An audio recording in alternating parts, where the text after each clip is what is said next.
Hello and welcome to another political dialogue. Yeni bir politik diyalog programından yeniden merhaba. Bu hafta çok önemli konuklarımız ve çok önemli bir konumuz var. Atina'daki son gelişmeleri konuşacağız.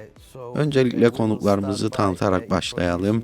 Valentina Ishova, bugün programımıza katıldığınız için öncelikle teşekkür ederim. Çok teşekkür ederim. Teşekkürler Dimos Karavolitis. Buraya geldiğiniz için size de çok teşekkür ederim. Teşekkür ederim. Thank you. So I would like to first start with dear Valentini. Öncelikle Valentina ile başlamak istiyorum. Kısaca kendinizi tanıtabilirseniz ardından ilk sorumu yönelteceğim. Merhaba, Yunanistan'ın Atina kentinin merkezinde bulunan işgal edilmiş Prosfigika topluluğunun üyesiyim. Perfect. Harika. Dimos, siz de kendinizi tanıtabilir misiniz? Evet, benim adım Dimos Karavoltios. Son 16 yıldır Prosfigika topluluğunda yaşıyorum.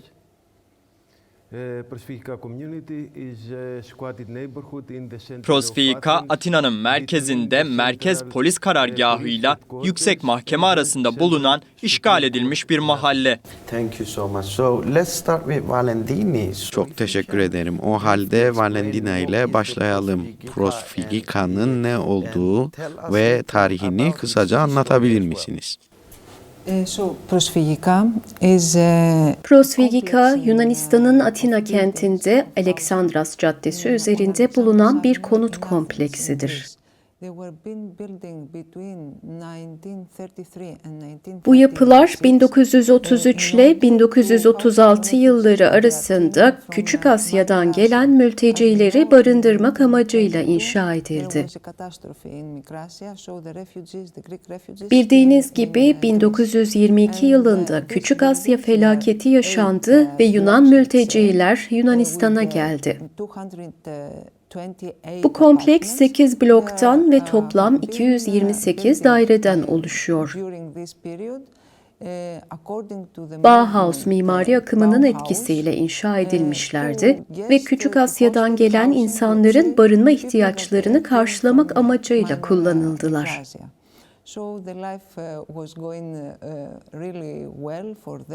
Büyük bir felaket yaşamış olan bu insanlar için burada hayat zamanla yeniden düzene girdi. 1944 yılında ise Yunanistan'da iç savaş başladı. İkinci Dünya Savaşı sırasında Alman işgalinin sona ermesinin ardından bu iç savaş yaşandı. Prosfigika içinde de büyük çatışmalar meydana geldi.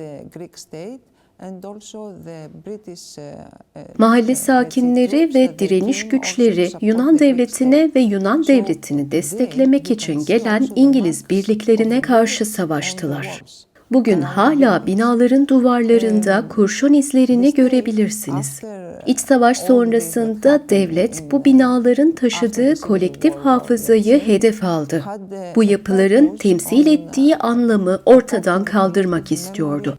Bu nedenle onları yıkmak için çeşitli planlar hazırladı.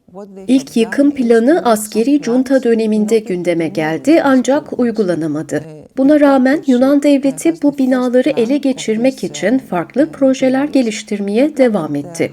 1990'ların sonlarında burada yaşayan yasal mülk sahiplerine binaları boşaltmaları karşılığında para teklif edildi. Ancak 51 aile ciddi bir direniş gösterdi. Üniversite profesörleri, mimarlık fakültesi ve çeşitli örgütlerin desteğiyle mahkemeye gittiler. Sonuç olarak 2009 yılında bu binalar yeni tarihi anıt statüsünde tescil edildi. Böylece yıkım planları durduruldu. Ancak Yunan devleti bu alanı başka yollarla ele geçirmek istemeye devam etti. Hemen her hükümet Prosfigika'yı nasıl kontrol altına alabileceğine dair planlar geliştirdi. 2000'li yıllarda binalar boşalmaya başlayınca farklı kesimler tarafından işgal edildi.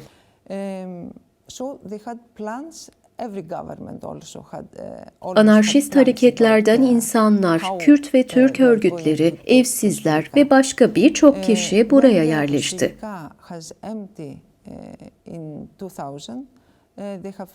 Fakat bu çeşitli grupların arasında mafya yapılanmaları da vardı.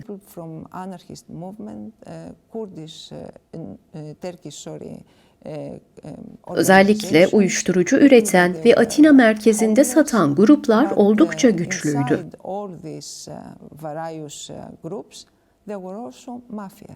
2010 yılında başlayan ilk kolektif örgütlenme bu mafyalara karşı mücadele etti.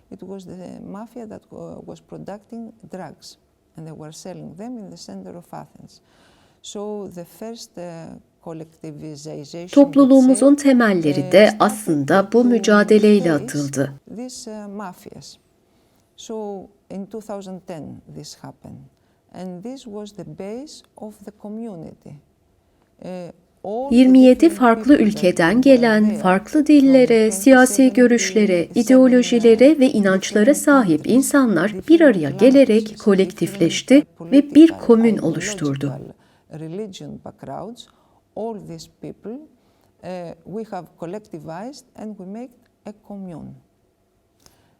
Daha sonra 2020 yılında bizim için çok önemli olan ortak çerçevemizi oluşturduk.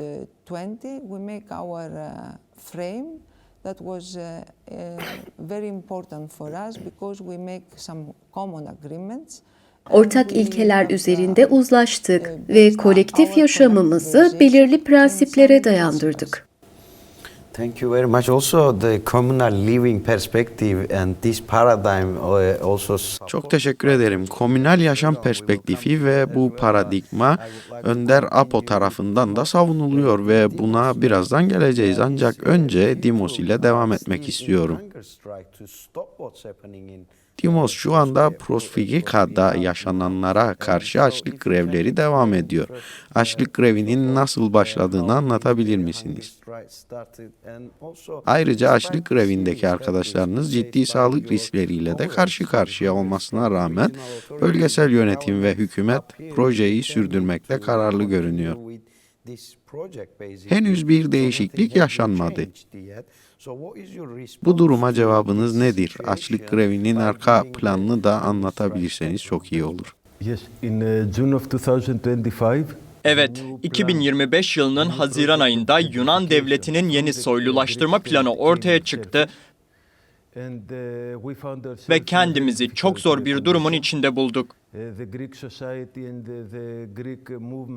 Yunan toplumu ve Yunan hareketi genel olarak donmuş bir durumda. Ülkedeki siyasi atmosfer oldukça zor. Topluluğumuzun er ya da geç tahliye edilip yok edilmeye çalışılacağını biliyorduk. Bu nedenle mücadelemizi topluma açacak, devlete baskı kuracak yeni mücadele araçları aramaya başladık. Kürt ve Türk devrimci hareketleriyle olan ilişkilerimiz nedeniyle açlık grevi bizim için yabancı bir yöntem değildi. Ahmet cezaevindeki açlık grevleri her zaman bize ilham verdi. Bu nedenle kullandığımız mücadele araçlarını aşmamız gerektiğini düşündük ve kolektif olarak bu yöntemi kullanmaya karar verdik. Yoldaşlarımız Aristoteles Hacı ve Suzan Dopan gönüllü olarak açlık grevine başladılar. Aristoteles 5 Şubat'ta greve başladı ve şu anda 120. gününde. Suzan ise 1 Mayıs'ta başladı ve şu anda 36. gününde. Mücadelemiz şu ana kadar başarılı oldu. Yunan devleti resmi olarak geri adım atmamış olsa da tahliyeyi ve polis baskısını şimdilik engelledik. Devletin planı büyük ölçüde dondurulmuş durumda. Taleplerimizin bir kısmı karşılandı. Çünkü hala mahallemizde kalmaya devam ediyoruz. Ancak hala bazı resmi güvenceler talep ediyoruz. Topluluğumuzun ve özerkliğimizin tanınmasını, projenin tamamen durdurulmasını ve hiçbirimizin tahliye edilmeyeceğine dair garanti verilmesini istiyoruz. Thank you. That was very clear and to the point. Thank you so much. So we'll continue with Valentini. Sağ olun, açık ve net bir açıklamaydı. Valentina ile devam edelim. Bu öz örgütlü topluluğu oluştururken hangi fikirlerden, ilkelerden ve deneyimlerden ilham aldınız? Prosvigika'yı yönlendiren temel değerler nelerdir ve günlük yaşam pratikte nasıl işliyor? Sizin de belirttiğiniz gibi komünal yaşam Kürtler açısından da oldukça önemli. Bu ortak yaşamın ayrıntıları nelerdir? Hangi ilkeler üzerine kuruludur? Yes. So when we have started to collect Evet, kolektifleşmeye başladığımızda Dimos'un da değindiği gibi elbette Kürt hareketinden ilham aldık. of course of the Kurdish movement of to the Zapatistas. Aynı zamanda Zapatistalardan, günümüzde varlığını sürdüren bütün tarihsel devrimci hareketlerden ve modern devrimci deneyimlerden de etkilendik. Kürt Özgürlük Hareketi, Zapatistalar, Anarşist Hareket, Komünist Gelenek ve Türkiye Devrimci Hareketi bizim için önemli referanslar oldu. Sistemimiz eşitlik, yatay örgütlenme, özerklik, dayanışma, doğrudan demokrasi ve insanın özgürleşmesi ilkeleri üzerine kuruludur. Günlük yaşamımız çok sayıda tartışma, toplantı ve meclis çalışmasıyla geçiyor. Binalar eski olduğu için sürekli bakım ve onarım yapıyoruz. Yeni yapılar inşa ediyor ve onları da düzenli olarak geliştiriyoruz. Toplam 22 özerk yapımız bulunuyor ve bunlar için de aktif olarak çalışıyoruz. Örneğin Berkin Elvan adını taşıyan bir fırın yapımız var. Giyim alanında çalışan yapılarımız, kadın yapımız, teknik çalışma grubumuz ve diğer birçok yapımız bulunuyor.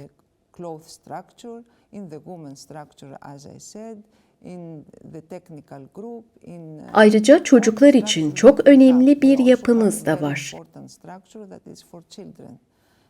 En küçük çocuklar için çalışan bir tür anaokulu olarak tanımlayabileceğimiz bir alanımız bulunuyor.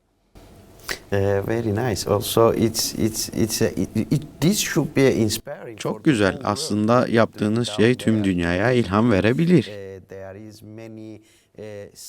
Kendi ülkelerinde demokrasi arayan çok sayıda devletsiz halk bulunuyor. Bu tür çalışmalar onlar için de örnek olabilir. Bu nedenle insanlar size minnettar olmalı aslında. Dimos, seninle devam edelim. Bugün bizi izleyen insanlar için bir mesajınız ya da çağrınız var mı? Elbette soracağım daha birçok soru var. Ancak programımızı izleyecek insanlar için vermek istediğiniz mesajı alalım.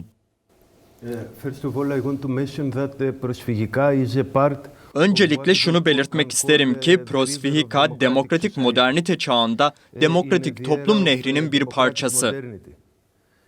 Bu dünya birçok farklı dünyaya bölünmüş gibi görünse de aslında bütün bu farklı dünyalar tek bir topluluğun parçaları. Bunu her zaman aklımızda tutmalıyız. Devletlerin bize saldırmasının temel nedeni de bu. Ayrıca şunu da unutmamalıyız. Birlikte kaybederiz ve birlikte kazanırız. Bu nedenle bu mücadele ortak. Farklı mücadeleler olabilir ama aynı zamanda ortak bir mücadeledir. Hepimizin anlaması gereken şey yeni bir toplum paradigmasını birlikte savunduğumuz ve koruduğumuz. Bu insanların dünyasıdır, demokrasi, eşitlik ve özgürlük dünyasıdır. Bu amaçla elimizdeki tüm araçları kullanıyoruz. Eylemler, gösteriler, müdahaleler, diplomasi faaliyetleri ve propaganda çalışmaları. Son günlerde de bu nedenle Avrupa Parlamentosu'na geldik Bu alanda da Yunan devleti üzerinde baskı oluşturmak istiyoruz. Thank you so much. Also, Çok teşekkür ederim. Prosfigika'nın Önder Apo'nun demokratik konfederalizm paradigmasının ilham kaynaklarından biri olarak gördüğü sık sık ifade ediliyordu. Bu paradigmanın hangi yönleri sizin mücadeleniz ve örgütlenme biçiminiz açısından özellikle anlamlı ve önemli? First of all, we are inspired from all Öncelikle sosyalist hareketin bütün tarihsel birikiminden ilham aldığımızı belirtmek isterim. Hareketimiz için değerli olan tüm unsurları öğrenmeye ve uygulamaya çalışıyoruz. Abdullah Öcalan'ın yeni paradigmasını Kürt Özgürlük Hareketi ile ilişkilerimiz sayesinde ve Rojava devrimindeki deneyimlerimiz aracılığıyla öğrendik. Bu unsurları mücadelemizde uygulamaya çalışıyoruz. Bizim için özerklik çok önemli. Konfederalizm çok önemli. Aslında topluluğumuz fiilen konfederal bir şekilde örgütlenmiştir. Valentina'nın da söylediği gibi, burada 27 farklı milliyetten insan yaşıyor.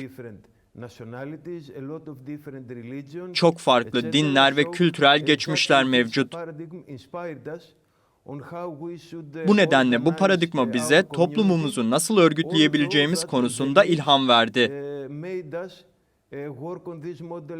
Gerçi ihtiyaçlarımız bizi zaten başından itibaren bu modele yöneltmişti. Fakat diğer hareketlerden öğrendiklerimiz sayesinde uygulamalarımızı geliştirdik. Bugün dünyadaki en büyük hareketlerden biri olan Kürt Özgürlük Hareketi'nden öğrenme sorumluluğuna sahip olduğumuza inanıyoruz.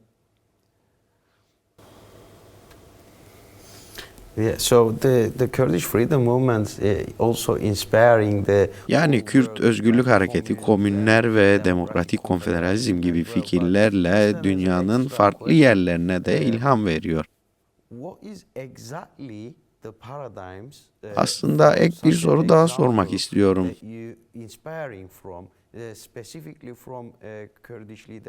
Önder Apo'nun paradigması içinde yer alan toplumsal cinsiyet eşitliği, ekoloji ve demokratik konfederalizm gibi başlıklardan hangisi sizin günlük yaşamınıza uygulanabilirlik açısından daha gerçekçi geliyor? I don't think that it's good to prioritize. Bunlardan birini diğerinin önüne koymanın doğru olduğunu düşünmüyorum. Hepsinin kendine özgü bir değeri var ve birbirleriyle bağlantılı şekilde uygulanabilirler. Ama bizim için en önemli unsur kolektif yaşamdır. Toplumlarımızı kolektif yaşam aracılığıyla inşa ederiz. Ve yine kolektif yaşam aracılığıyla diğer bütün unsurlara ulaşabiliriz. Eşitlik, kadın özgürlüğü, özerklik ve diğerleri. Hiçbiri diğerinden daha önemli değil. Bunların hepsi eşit biçimde birbirine bağlanmalı ki umut dediğimiz yeni toplumu ve yeni dünyayı ortaya çıkarabilsin. Teşekkür ederim. Bu da oldukça açık ve net bir açıklamaydı. Şimdi Valentina ile devam edelim. Aylar boyunca Prosfigika sakinlerinin zorla tahliye edilmesini içeren bir projeye karşı bir direniş sergilediniz. Bu projenin tam olarak ne olduğunu ve neden karşı çıktığınızı anlatabilir misiniz? Bugün hala hangi talepleri dile getiriyorsunuz ve dünya kamuoyundan veya Avrupa kurumlarından ne talep ediyorsunuz? Yunan hükümetinin bu projeyi hayata geçirmesini durdurmak için daha fazla ne yapmalı? Ayrıca bu projenin tam olarak ne olduğunu da anlamak istiyorum. Orada ne yapmak istiyorlar? Daha önce de söylediğim gibi Yunan devleti Prosfigika'yı ele geçirmek için yıllar boyunca birçok plan geliştirdi. Başlangıçta amaç yıkımdı. Ancak binalar tarihi anıt statüsü kazandıktan sonra artık bunları yıkamaz hale geldiler. Bu nedenle bölgeyi ele geçirmek için başka projeler geliştirdiler.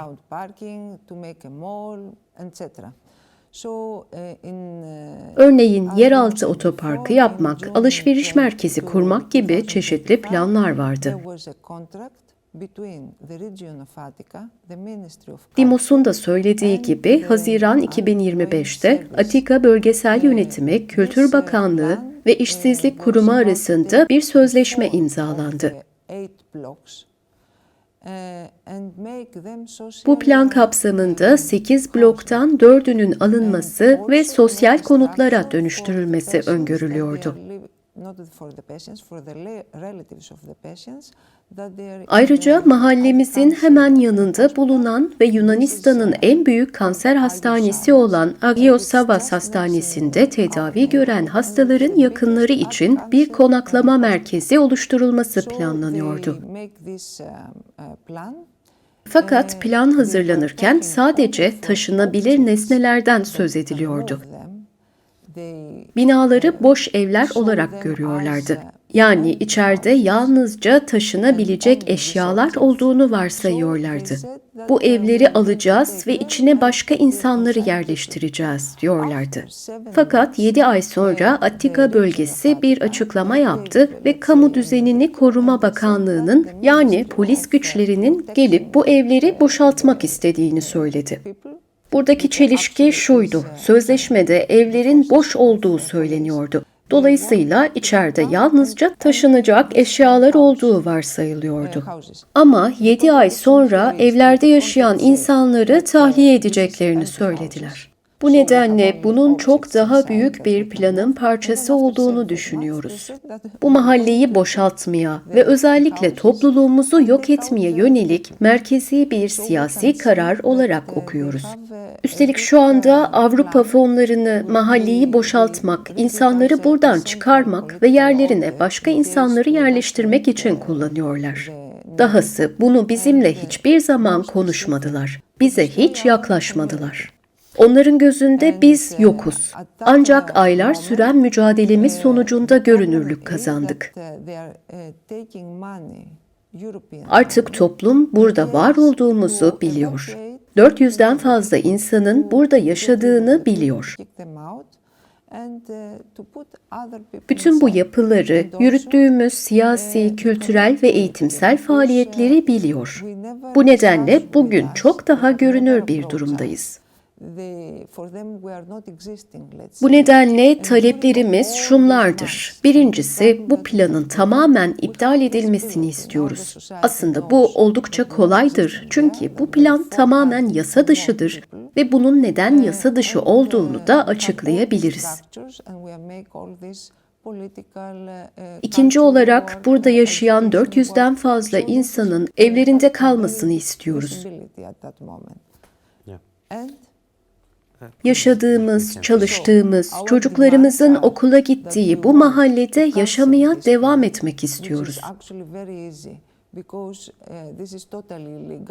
Üçüncü talebimiz ise bu tarihi binaları kendimizin restore etmesine izin verilmesidir. Biz zaten içeride sürekli olarak bakım ve onarım yapıyoruz. Şimdi bunu dış cepheler için de yapmak istiyoruz. Bu amaçla bir şirket kurduk. Daha doğrusu kar amacı gütmeyen bir yapı oluşturduk. Bu yapı evlerimizin restorasyonunu gerçekleştirebilmek için hukuki bir araç işlevi görüyor. Ayrıca mimarlık profesörlerinden, inşaat mühendislerinden ve çeşitli uzmanlardan oluşan geniş bir ekip de projemizi destekliyor ve bu restorasyon planı üzerinde birlikte çalışıyoruz.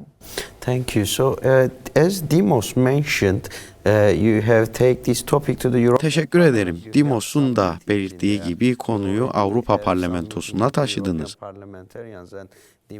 Avrupa Parlamentosu üyeleriyle görüşmeler gerçekleştirdiniz. Ama süremiz kısıtlı olduğu için kısa bir soru sormak istiyorum. Avrupa Parlamentosu'nun Yunan hükümeti üzerinde gerçekten bir etkisi olacağını ve bu projeyi durdurabileceğini düşünüyor musunuz? Ayrıca Avrupa Parlamentosu'ndaki görüşmeler nasıl geçti? Kısaca bunu da anlatabilir misiniz? As we said, there was no Evet, daha önce de söylediğimiz gibi bugüne kadar görünürlük sorunu vardı. Ayrıca Yunanistan'daki medya tarafından ciddi bir sessizlik ve ambargo uygulanıyordu. Biz de Avrupa Parlamentosu'na gelerek parlamenterleri bilgilendirmek istedik. Onlara Avrupa fonlarının 400'den fazla insanı evlerinden çıkarmak için kullanıldığını anlattık. Birçok görüşme gerçekleştirdik. Sanırım bugün ya da yarın 20'den fazla Avrupa Parlamentosu üyesi Yunanistan'da yaşananlarla ilgili olarak parlamentoda soru önergesi verecek.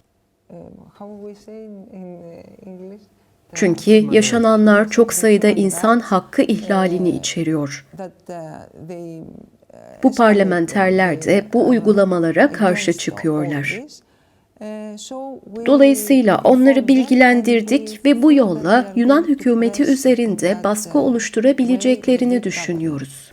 Thank you so much. So at the end of Çok teşekkür ederim. Programlarımızın sonunda genellikle Önder Apo'nun özgürlüğüne ilişkin bir mesaj alıyoruz. Dimos, sizinle başlayalım. Önder Apo sizin için ne kadar ilham verici bir figür. Ayrıca kendisinin tutsaklığı devam ediyor. Önder Apo'nun özgürlüğü konusunda çağrınız nedir?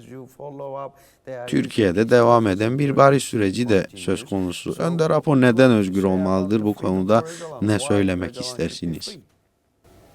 First of all, Reber Apo is one of the most important figures. Öncelikle Lider Apo'nun toplumlarımız ve hareketimiz açısından en önemli figürlerden biri olduğunu belirtmek isterim. Elbette dünya çapında buna benzer başka önemli şahsiyetler de var. Ancak Lider Apo hala en önemli isimlerden biri olmaya devam etmekte. Bizim için Abdullah Öcalan'ın tutsaklığı, Kürt halkının tutsaklığını temsil etmekte. Abdullah Öcalan'ın özgürlüğü de Kürt halkının özgürlüğünü temsil etmekte. Yıllardır kendi imkanlarımızla Abdullah Öcalan'ın özgürlüğü için yürütülen kampanyalara ve mücadelelere katılıyoruz. Ayrıca onun ortaya koyduğu yeni barış yol haritasını da destekliyoruz. Abdullah Öcalan'ın özgürlüğünün yalnızca Kürtlerin özgürlüğüyle değil, Türkiye'de yaşayan diğer halkların özgürlüğüyle de bağlantılı olduğuna inanıyoruz. Bu nedenle Orta Doğu'daki genel demokratikleşme süreciyle de doğrudan ilişkili olduğunu düşünüyoruz. Thank you so much. So same for Çok teşekkür ederim Valentina. Aynı soruyu size de yöneltmek istiyorum. Önder Apo'nun tutsaklığı hakkında ne düşünüyorsunuz ve özgürlüğü hakkındaki çağrınız nedir? Dimos'un söyledikleri aslında benim söylemek istediklerimi büyük ölçüde kapsıyor. Sadece bir noktaya değinmek istiyorum. Abdullah Öcalan, kadın özgürlüğü üzerine çok sayıda eser ve değerlendirme ortaya koydu. Ben özellikle bunun altını çizmek istiyorum. Çünkü kadınların özgürleşmesi günümüzün en önemli meselelerinden biridir. Hepimiz çeşitli biçimlerde baskı altında yaşıyoruz. Ancak kadınlar ve kadın kimlikleri erkeklere ve eril kimliklere kıyasla çok daha fazla baskıya maruz kalıyor. Bu nedenle kadın özgürlüğü ve kadınların öz örgütlenmesi son derece önemlidir. Valentina Isoiva, programımıza katıldığınız ve değerli görüşleriniz için çok teşekkürler. Dimos Karaviliotis, size de Prosvigika hakkında verdiğiniz bilgiler ve yorumlarınız için çok teşekkür ederiz. Bu bilgiler bizim için son derece önemliydi. Teşekkür ederim. Thank you. So Evet, böylece bir politik diyalog programının daha sonuna geldik. Bu hafta Atina'daki Prosvigika topluluğundan çok önemli konuklarımız vardı. Yunan hükümetinin Prosvigika'ya yönelik yaklaşımını ele aldık. Orada yaşanmaya devam eden gelişmeler ve bölgede yaşayan insanların talepleri hakkında kapsamlı bilgilere ulaştık. Bizi dinlediğiniz ve programımıza katıldığınız için teşekkürler. Bir sonraki politik diyalog programında yeniden görüşmek umuduyla.